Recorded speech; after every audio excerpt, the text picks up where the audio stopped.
सोम को की उत्पत्ति का पता हिंदू वैदिक ग्रंथों में लगाया गया है, जहाँ वह इसी नाम के एक पौधे से बने पेय का अवतार है। विद्वानों को कहना है कि वैदिक सभ्यता में पौधे की महत्वपूर्ण भूमिका थी और इस प्रकार देवता देवताओं के सबसे महत्वपूर्ण देवताओं में से एक थे सोम। इन वैदिक ग्रंथों में सोम को पौधों और वनों के स्वामी के रूप में स्तुति की गई है। नदियों और पृथ्वी का राजा और देवताओं के पिता ऋग्वेद का संपूर्ण मंडल 9 पौधे और देवता दोनों सोम को समर्पित है। रामायण, महाभारत और पुराणों जैसे वैदिक ग्रंथों के बाद सोम को चंद्र देवता के रूप में वर्णित किया गया है और इसमें चंद्र सहित कई विशेषता हैं। इनमें से अधिकांश ग्रंथों के अनुसार चंद्र अपने भाइयों दत्तात्रेय और दुर्वासा के साथ ऋषि अत्रि और उनकी पत्नी अनसुईया के पुत्र थे। देवी भागवत पुराण में चंद्र को सृष्टिकर्ता भगवान ब्रह्मा का अवतार बताया गया है।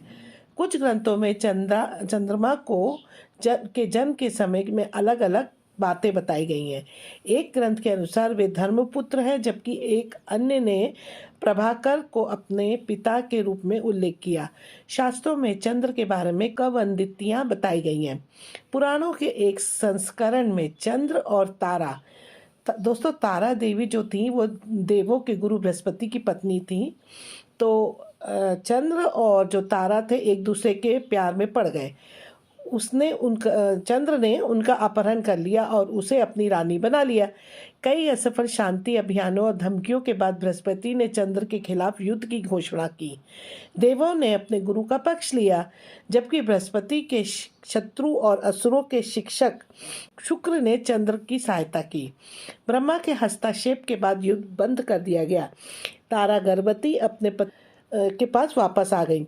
बाद में उन्होंने बुध नाम के एक पुत्र को जन्म दिया, लेकिन बच्चे के पितृत्व को लेकर विवाद फिर खड़ा हो गया। चंद्र और बृहस्पति दोनों ने खुद को उसका पिता के रूप में दावा किया। ब्रह्मा ने एक बार फिर हस्तक्षेप किया और तारा से सवाल किया, जिसमें अंततः चंद्र को बुध के पिता के रूप में बताया गया। बुध के पुत्र पुरुरवा थे, जिन्होंने चंद्रवंशी राजवंश की स्थापना की। चंद्र ने प्रजापति दक्ष की 27 कन्याओं से विवाह किया था, जिनका नाम दोस्तों आप जैसे कि जानते हैं कि अश्विनी, भरणी, कृतिका, रोहिणी, मृगशिरा, आद्रा, पुण्यवसु, पुण्य, अश्लेषा, माघ, पूर्व फागुनी, उत्तरा फागुनी, हस्त चित्र स्वाति, उत्तरा फागुनी, हस्त चित्रा स्वाति, उत्तरा शशा, जधा, अनुराधा, श्रवण घनिष्ठा, शतभिक्षा, पूर्व भाद्रपद, उत्तर भाद्रपद, रेवती। ये सभी चंद्रमा के निकट 27 नक्षत्रों या नक्षत्रों में से एक का प्रतिनिधित्व करते हैं। अपनी सभी 27 पत्नियों में चंद्रमा जो थे वो रोहिणी से सबसे अधिक प्यार करते थे और अपना अधिकांश समय उनके साथ बिताते थे। अन्य 26 पत्नियां परेशान हो गई और उन्होंने दक्ष से शिकायत की, जिन्होंने चंद्र को श्राप दिया। इधर दूसरी कथा के अनुसार कुबेर द्वारा दी गई एक शक्तिशाली दावत के बाद गणेश पूर्णिमा की रात को अपने पर्वत क्रोच एक चतुर पर घर लौट रहे थे। वापस यात्रा पर एक सांप ने उनका रास्ता पार किया और इससे भयभीत होकर उनका पर्वत इस प्रक्रिया में गणेश जी को हटाकर भाग गया। एक पेट भर गया गणेश अपने पेट के बल जमीन पर गिर गया। उसने जितने भी मोदक खाए थे उल्टी कर दी। यह देखकर चंद्र गणेश पर हंस पड़े।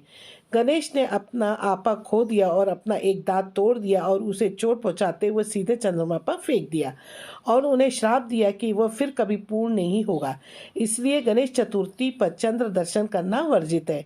ये कहानी चंद्रमा के वैक्सिंग और घटने के लिए जिम्मेदार है, जिसमें चंद्रमा पर एक बड़ा गड्ढा भी शामिल है, एक अंधेरा स्थान जो पृथ्वी से भी दिखाई देता है।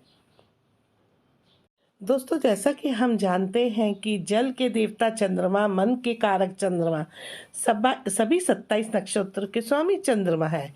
आदिकाल से ही चंद्र को लेकर कई धार्मिक और सामाजिक मान्यताएं चली आ रही हैं। चांद के वजूद और अहमियत को लेकर कई तरह के दावे किए गए। युगों युगों तक चांद इंसानों के लिए रहस्य और रोमांच का सबसे बड़ा केंद्र बना रहा और आज भी इसके पीछे एक अनसुलझे रहस्य हैं जो दुनिया को हैरान करते हैं। चांद के रहस्य में सबसे बड़ा रहस्य यही है दोस्तों कि आखिर चांद का जन्म कैसे हुआ। इसके पीछे विज्ञान के अपने तर्क है और धर्म ग्रंथों की अपनी मान्यता है। आज मैं सबसे पहले आपको ये बताऊंगी कि चांद का जन्म कैसे हुआ। चंद्रमा के बारे में ऐसा कहा जाता है कि चंद्रमा की उत्पत्ति जो है अरबों साल पहले एक बड़ा ग्रह पृथ्वी से टकराया था। इस टक्कर के कारण चंद्र का जन्म हुआ। शोधकर्ता अपने सिद्धांत के पीछे अपोलो के अंतरिक्ष यात्रियों के जरिए चांद से लाए गए चट्टानों के टुकड़े का हवाला दे रहे हैं। इन चट्टानी टुकड़ों पर थिया नाम के ग्रंथ की निशानियां दिखती हैं। चंद्रमा पृथ्वी और थिया दोनों के तत्वों से बना है जो एक दूसरे से थोड़े बहुत भिन्न थे। मत्स्य और अग्नि पुराण के मुताबिक चांद की उत्पत्ति ब्रह्मा की कृपा से हुई। कहते हैं जब ब्रह्मा जी ने सृष्टि की कल्पना की तो सबसे पहले अपने मानस पुत्रों की रचना की। उनमें से एक मानस पुत्र थे ऋषि अत्रि। ऋषि अत्रि का विवाह ऋषि कंदर्म की पुत्री अनसुईया से हुआ। ऋषि कंदर्म और अनसुईया के 3 पुत्र हुए, दुर्वासा, दत्तात्रेय और सोम यानी कि चंद्रमा, जिन्हें ब्रह्मा ने तमाम नक्षत्रों, वनस्पतियों, ब्राह्मण और तप की स्वामी नियुक्त किया। एक अन्य कथा के अनुसार वेद पुराण में चंद्र के जन्म की एक अलग ही कथा बताई गई। उनके मुताबिक जब ब्रह्मा ने अपने मानस पुत्र अत्रि को सृष्टि का विस्तार करने को कहा तो महर्षि अत्रि ने कठोर तप किया। तपस्या के दौरान महर्षि अत्रि की आंखों से जल की कुछ बूंदें टपकी। प्रकाशमय बूंदों को दिशाओं ने स्त्री रूप में प्रकट होकर ग्रहण कर लिया, लेकिन प्रकाशमान गर्भ की दिशाओं अधिक देर धारण न कर सकी। दिशाओं ने गर्भ त्याग दिया, जिसे ब्रह्मा ने पुरुष रूप में चंद्रमा बना दिया। कहते हैं चंद्रमा की तब तमाम देवताओं, ऋषियों और गंधर्वों ने स्तुति की और चंद्रमा के तेज से ही धरती पर दिव्य औषधियां पैदा हुईं। स्कंद पुराण के अनुसार देवों और असुरों ने मिलकर जब सागर मंथन किया तो 14 रत्न निकले थे। चंद्रमा उन्हीं 14 रत्नों में से एक है। कहा जाता है कि जब 26 पत्नियों ने अपने पिता दक्ष प्रजापति से चांद की शिकायत की तो बेटियों के दुख से क्रोधित होकर चंद्रमा को श्राप दे दिया पिता दक्ष ने। दक्ष के श्राप के बाद चंद्रमा क्षय रोग के शिकार हो गए। श्राप से ग्रसित होकर चंद्रमा का तेज क्षीण पड़ने लगा। इससे पृथ्वी की वनस्पति पर भी बुरा असर पड़ने लगा। कहते हैं कि संकट की स्थिति में भगवान विष्णु ने मध्यस्थता की। विष्णु जी के हस्तक्षेप से ही दक्ष का गुस्सा कम हुआ, जिसके बाद उन्होंने चंद्रमा को इस शर्त पर फिर से चमकने का वरदान किया कि चांद का प्रकाश कृष्ण पक्ष में क्षीण होता जाएगा और अमावस्या पर चांद का प्रकाश पूरी तरह से गायब हो जाएगा, लेकिन शुक्ल पक्ष में चंद्रमा का उद्धार होगा और पूर्णमासी को चंद्रमा का तेज पूर्ण रूप से दिखेगा। आसमान में चमकता चांद सनातन काल से ही इंसानों को आकर्षित करता रहता है। कहते हैं सभी 16 कलाओं में निपुण चांद का रंग कभी दूध की तरह झक सफ़ेद और दाग मुक्त था। फिर उस पर लगे दाग का रहस्य क्या है? कभी पूरी तरह श्वेत दिखने वाला चांद रूप सृष्टि के सबसे अनुपम सौंदर्य का प्रतीक माना जाता था। फिर क्या हुआ ऐसा जिसने सफ़ेद चांद के दामन में दाग लगा दिया? आखिर चमकते चांद पर कैसे लगा कलंक? चांद पर लगे कलंक से जुड़ी कई पौराणिक कथाएं हैं, जिनमें से एक मैं आज आपको बता रही हूँ कि भगवान शिव के तिरस्कार से अपमानित होकर सती ने जब यज्ञ की अग्नि में कूदकर अपनी जान दे दी तो शिव इतने क्रोधित हो गए कि तांडव करने लगे। भगवान शिव ने इनके लिए दक्ष प्रजापति को जिम्मेदार माना और उनका वध करने के लिए निकल पड़े। पौराणिक कथाओं के मुताबिक शिव ने दक्ष को लक्ष्य कर अचूक बाण से प्रहार किया। बचने के लिए दक्ष ने मृग का रूप धारण कर लिया। मृग बनकर दक्ष ने खुद चंद्रमा में जाकर छिप गए। वही मृग रूप चंद्रमा में धब्बे की तरह दिखता है, इसलिए चंद्रमा का नाम मृगांक भी है। मृग यानी हिरण और अंक का मतलब कलंक या दाग। चांद को गणेश जी ने भी श्राप दिया था। चांद पर दाग लगने की एक कहानी और भी है कि ये कथा है गणपति बप्पा यानी भगवान गणेश जी से चंद्रमा को मिले श्राप की।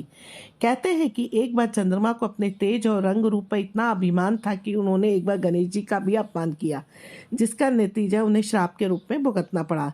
एक बार ब्रह्मा जी ने चतुर्थी के दिन गणेश जी का व्रत किया था। गणेश जी ने प्रकट होकर ब्रह्मा जी की सृष्टि रचना के मोह से मुक्त होने का वरदान दिया। गणेश जी जाने लगे तो चंद्रमा ने उनके रूप रंग का मजाक उड़ाया। चंद्रमा ने गणेश जी के लंबोदर और गजमुख का उपहास किया। इस पर गणेश जी ने क्रोध में आकर चंद्रमा को बदसूरत होने का श्राप दे दिया और कहा कि जो भी चांद को देखेगा उस पर झूठा कलंक लगेगा। कहते हैं इसके बाद चंद्रमा ने नारद की सलाह पर गणेश जी का लड्डुओं और मालपुओं से पूजा की। तब गणेश जी ने श्राप को वापस ले लिया, पर यह भी कहा कि जो भाद्र मास की शुक्ल पक्ष की चतुर्थी को चांद देखकर उसे कलंक जरूर लगेगा। और इसीलिए भगवान श्री कृष्ण पर भी समयंतक मणि की चोरी का कलंक इसलिए लगा था क्योंकि उन्होंने गणेश चतुर्थी के दिन चांद के दर्शन किए थे। कहा जाता है कि जब राजा दक्ष ने चंद्रमा को श्राप दिया और उनकी शक्ति पूरी धूमित हो गई और वो क्षय रोग के मरीज हो गए, तो सभी देवता परेशान होकर ऋषि मुनि और देव भगवान ब्रह्मा की शरण में गए। ब्रह्मा जो थे उन्होंने क्या किया कि दक्ष के पिता थे, लेकिन दक्ष के श्राप को समाप्त कर पाना उनके वश में भी नहीं था। उन्होंने देवताओं को शिव जी की शरण में जाने का सुझाव दिया। ब्रह्मा ने कहा चंद्रदेव भगवान शिव को तप से प्रसन्न करें, दक्ष पर उनके अलावा किसी का वश नहीं चल सकता। ब्रह्मा की सलाह पर चंद्रमा ने शिवलिंग बनाकर घोर तप आरंभ किया। महादेव प्रसन्न हुए और चंद्रमा से वरदान मांगने को कहा। चंद्रमा ने शिवजी से अपने सभी पापों के लिए क्षमा मांगते हुए क्षय रोग से मुक्ति का वरदान मांगा।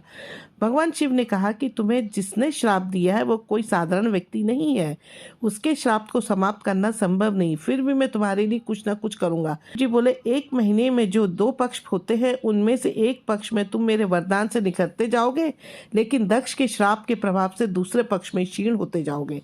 शिव के वरदान से चंद्रमा शुक्ल पक्ष में तेजस्वी रहते हैं और कृष्ण पक्ष में धूमिल हो जाते हैं। चंद्रमा की स्तुति से महादेव जिस स्थान पर निरंकार से साकार हो गए थे उस स्थान को देवों ने पूजा की और वो स्थान सोमनाथ के नाम से विख्यात हुआ। चंद्रमा की वे 27 पत्नियां ही 27 विभिन्न नक्षत्र दोस्तों कहलाते हैं।